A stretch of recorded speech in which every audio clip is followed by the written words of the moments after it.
ভাবি আমার নাম রফিক, মমিন ভাইয়ের কাছে আমি ধান কিনি। বাড়িতে বাইরো, বাড়িতে বাইরো। আপনি আমার দুদুকারি করতেছেন কেন? তুই বাড়িতে আমি বাইরবি না, তোর ঝাড়ু দিয়ে পিঠা বাড়িতে বাইর করুন। কোনটা? স্বামীর পরিচিত একজন মানুষ বাড়িতে আসলে তার সাথে এই ধরনের ব্যবহার করে? তোর কাছ থেকে ব্যবহার শিখন লাগবো। হ্যাঁ, কি ধরনের কথা কইতেছেন আপনি? রফিক ভাই, আপনি কোন শুনেছেন? ভাই আপনি আমার লোকে কোনো কথা করেন না তো ভাই, আপনার সাথে আমার ব্যবসা বন্ধ। আজ থেকে আপনার কাছে আমার ধান কেনা বন্ধ, আমি অন্য মানুষের কাছে ধান কিনবো। আরে এটা কেমন কথা রফিক ভাই?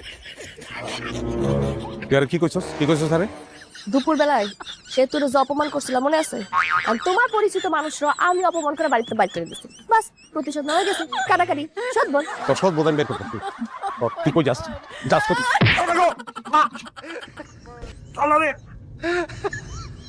রক্ত বাইর করে বানাইছস?